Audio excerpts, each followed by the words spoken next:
Simon Kabwe Mbala, recteur de l'Université presbytérienne Shepard et l'Absolé du Congo, IPRECO en sigle. Je suis pasteur presbytérien en République démocratique du Congo. Je vais parler de la race et la nation dans la Bible. Une réflexion théologique sur la diversité ethnique. Tout d'abord, je vais faire une course à travers les Saintes Écritures et ensuite, je vais essayer de chercher des réponses positives selon la Bible par rapport au racisme et au nationalisme. Et enfin, je vais terminer par une petite conclusion.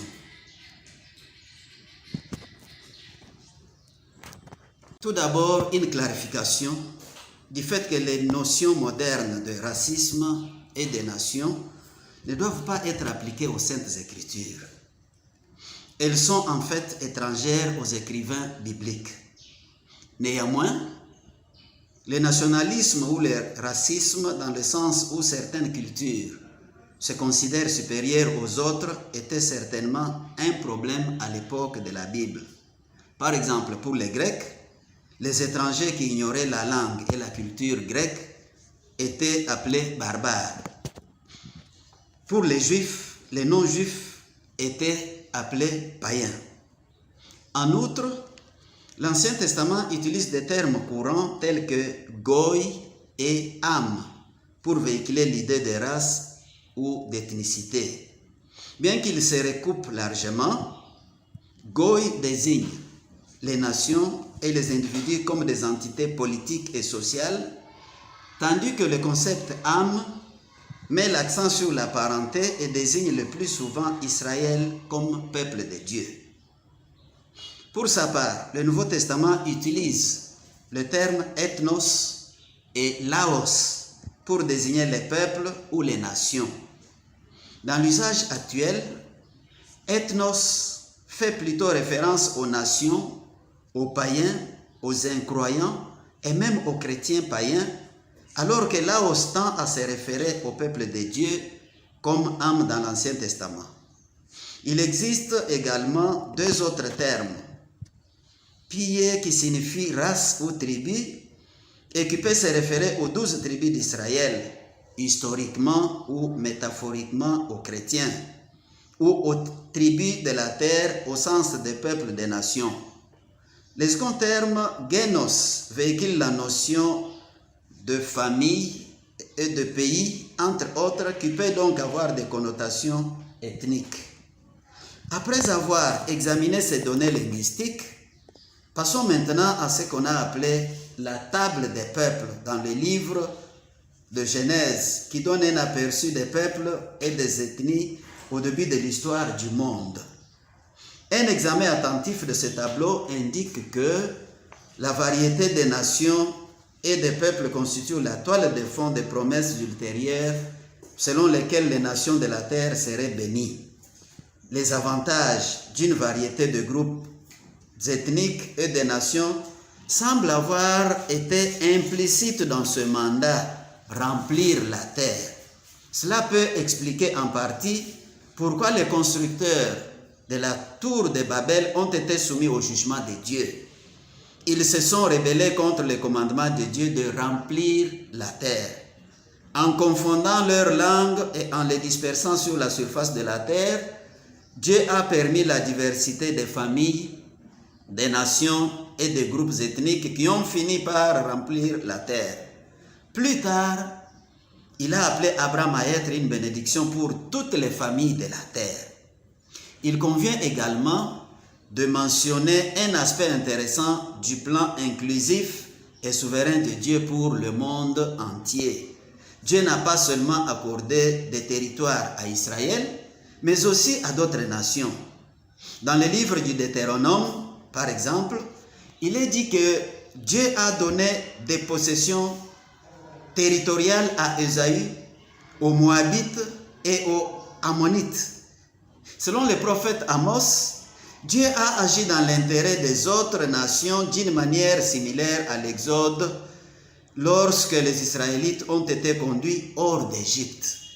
Il a fait sortir les Philistins de Caphtor et les Syriens de Kir. De plus, le Deutéronome répète, lorsque le Très-Haut donna un héritage aux nations, lorsqu'il sépara les enfants des hommes, il fixa les limites des peuples selon le nombre des enfants d'Israël. Dans les livres de Jérémie et de Zacharie, les prophètes ont prédit le jour où les nations viendraient à Jérusalem pour adorer Dieu et découvrir ses lois. D'autre part, il faut convenir que l'Ancien Testament contient également des oracles de jugement contre les nations. Cependant, il n'y a aucune trace de préjugés ethniques ou raciaux dans ces messages. En fait, Israël et Juda ont souvent été l'objet des jugements divins les plus sévères. Les nations n'étaient pas jugées en raison de leurs différences ethniques ou raciales, mais sur la base de leur loyauté à l'alliance divine éternelle. Les identités nationales, raciales ou ethniques ne sont évaluées négativement nulle part dans la Bible. L'élection d'Abraham et de ses descendants en tant que peuple spécial de Dieu ne s'est faite aux dépens des nations comme nous l'avons vu plus haut. Contre toute attente, Abraham et plus tard Israël ont été commissionnés pour être une bénédiction pour toutes les familles de la terre. Ainsi, la Bible ne mentionne pas seulement les races, les nations et les groupes ethniques, mais révèle également que Dieu est activement impliqué au nom des nations et des familles dans le déroulement du plan de salut. En fait, le texte biblique offre des principes et des lignes directeurs pour faire face aux défis du racisme et de la discrimination raciale. Ainsi, nous aurons recours à certaines preuves telles que Dieu a créé l'humanité à partir d'un seul couple. C'est un principe fondamental. Par conséquent, la création ne fait aucune place à la supériorité d'un groupe sur un autre, puisque la doctrine de la création confirme l'unité ainsi que la dignité de toute l'humanité. Au-delà de la variété et de la diversité des cultures, sociétés, races et nationalités, et le fait que tous ont été créés à l'image de Dieu. En fin de compte, il n'y a pas une multiplicité de races humaines, mais une seule race humaine. Dans sa lettre à l'église de Rome, Paul a écrit que la chute, le péché originel de désobéissance de l'homme à Dieu, n'a pas seulement affecté la relation entre Dieu et l'humanité, mais qu'elle a également élargi le fossé entre les êtres humains. Plus les différents groupes ethniques s'éloignent de Dieu, plus ils acquièrent une vision du monde qui conduit au racisme, au nationalisme et à l'ethnocentrisme, avec les conséquences naturelles de l'oppression et de la destruction de l'autre. Au lieu d'admirer la magnifique tapisserie de la diversité culturelle et ethnique, certains font de leur propre personne et de leur culture la norme par rapport à laquelle les autres doivent être mesurés. De telles revendications sont à l'origine du racisme, de l'ethnocentrisme et du nationalisme qui ont si gravement porté préjudice au peuple de Dieu et à des moments précis de l'histoire. Les promesses eschatologiques de Dieu qui ont trait au destin final de l'âme et de l'humanité incluent les nations. Isaïe et Amos décrivent les nations et les peuples comme venant à Jérusalem pour découvrir les voies de Dieu. Isaïe prédit également qu'un jour, un autel sera érigé au pays d'Égypte et que les Égyptiens serviront les seigneurs. Le prophète prédit également que l'Égypte, la Syrie et Israël ne feront qu'un et applique à l'Égypte et à la Syrie le langage contractuel précédemment réservé à Israël. L'Égypte est appelée peuple ou mon peuple et la Syrie l'œuvre de mes mains.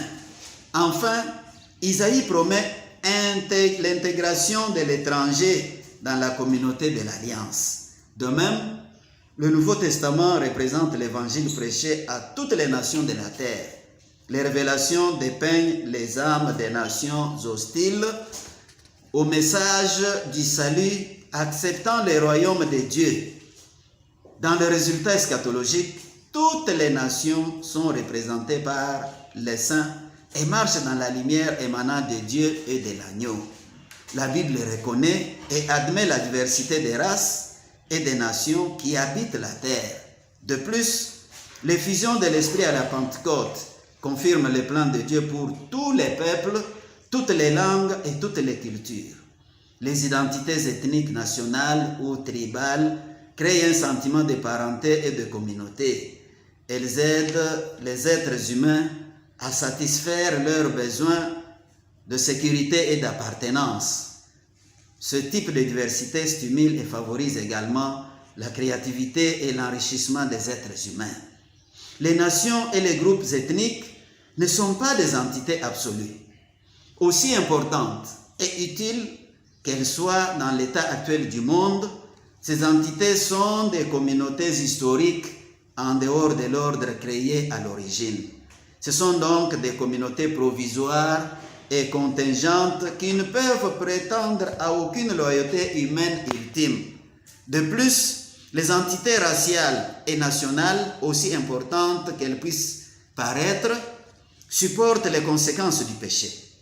La prise de conscience de cette réalité devrait nous amener à remettre en question le nationalisme, le tribalisme, le racisme et tous les types d'idolâtrie ethnique. La Bible subordonne clairement tout statut fondé sur la race ou la nationalité à la seigneurie absolue de Jésus.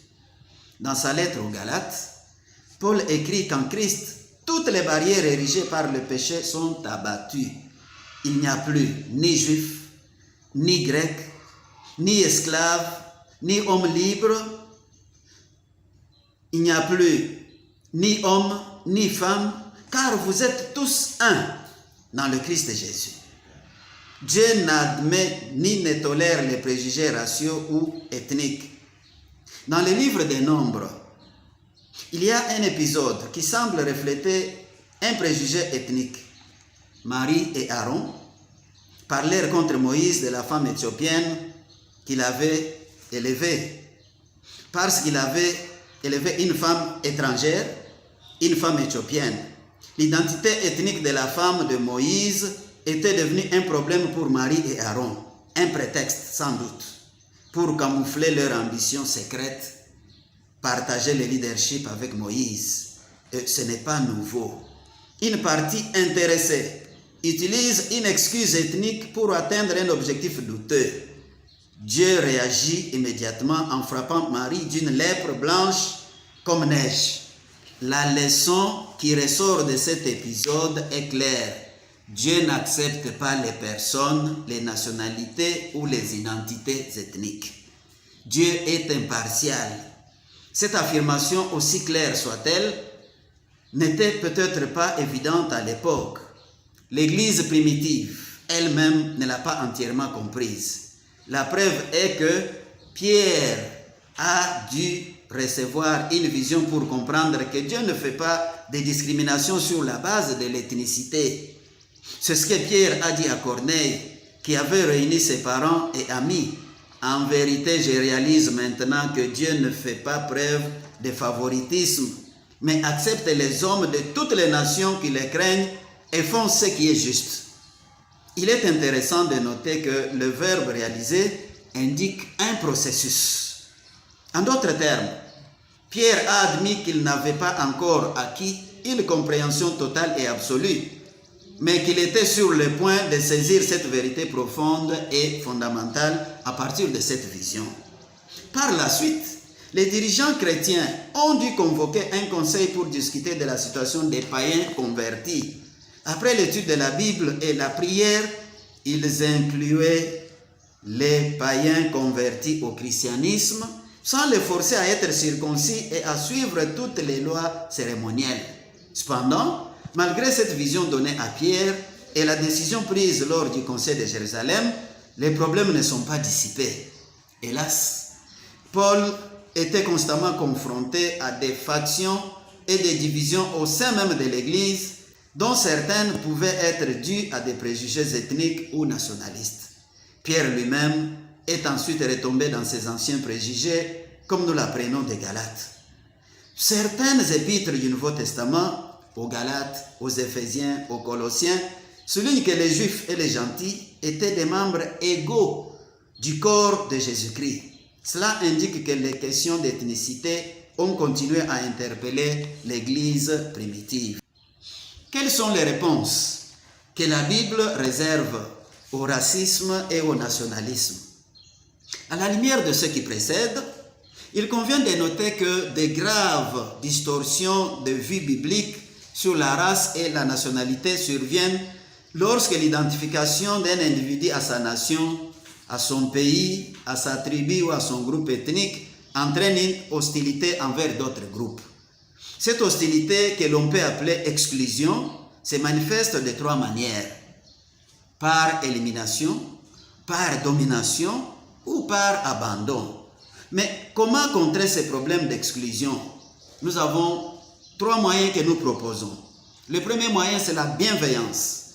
Les Écritures remplacent l'élimination par la bienveillance. Le commandement biblique « Tu aimeras ton prochain » transcende certainement les frontières tribales et nationales et inclut l'autre tribal, ethnique ou national.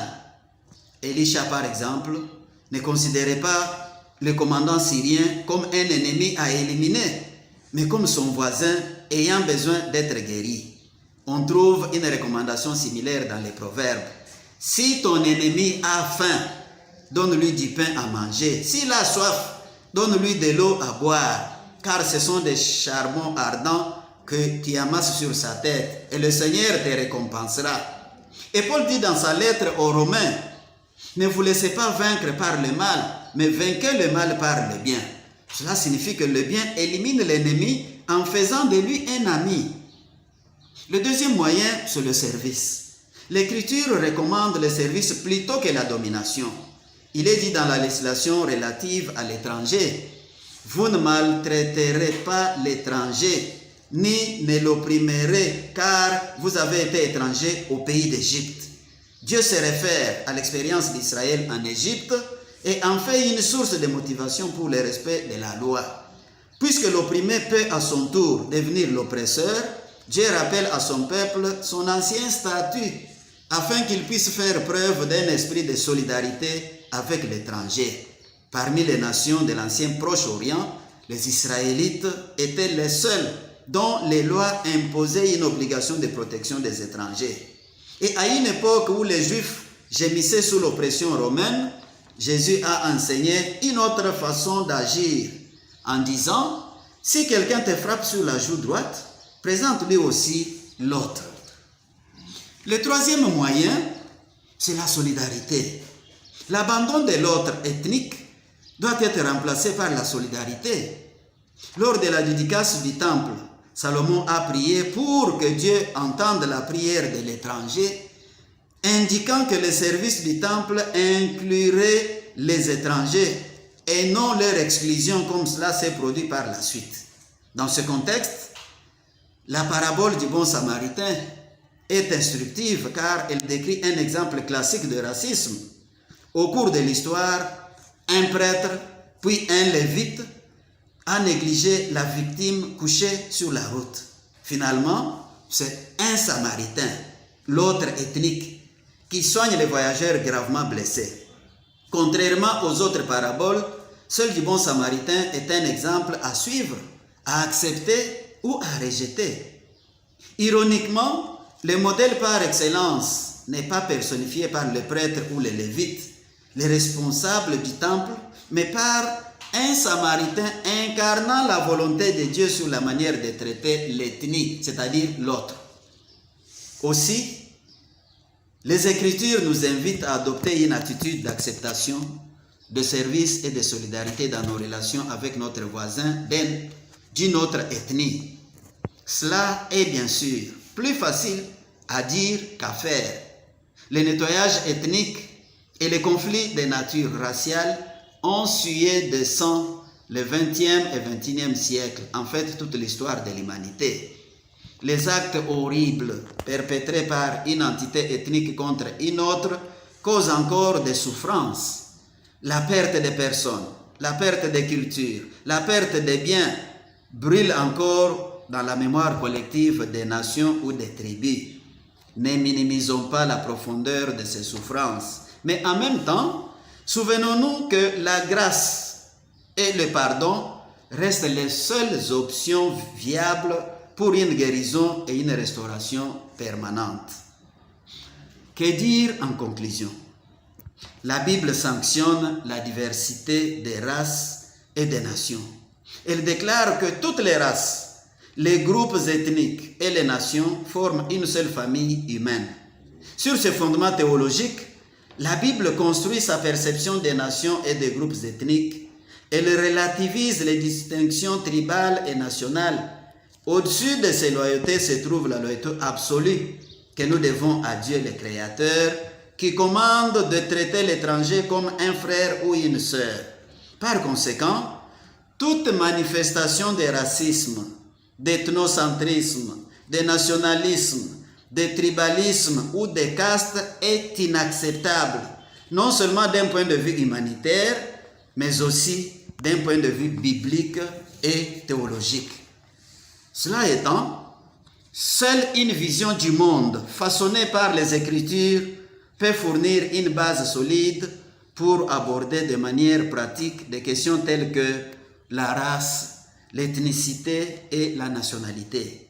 Comme la Bible l'indique clairement dès le début, la création est le fondement de notre relation avec notre prochain étranger. De plus, les Écritures révèlent que le péché a déformé notre perception de l'autre.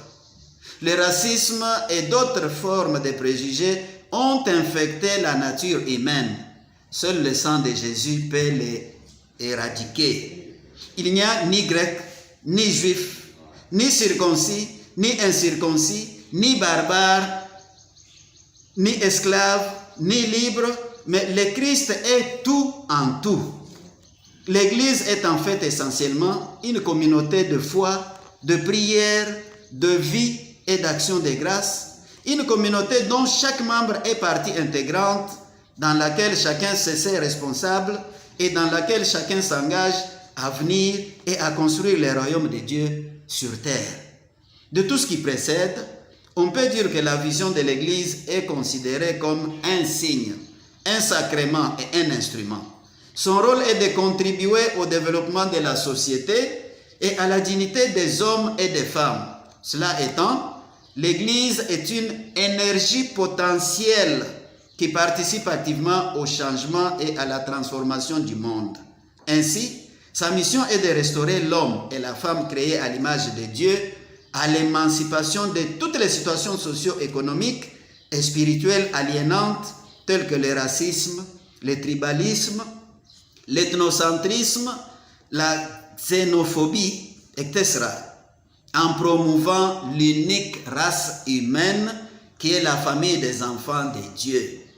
Une des caractéristiques de ces enfants de Dieu, c'est l'amour sans limite pour le modèle de Dieu lui-même. Je vous remercie.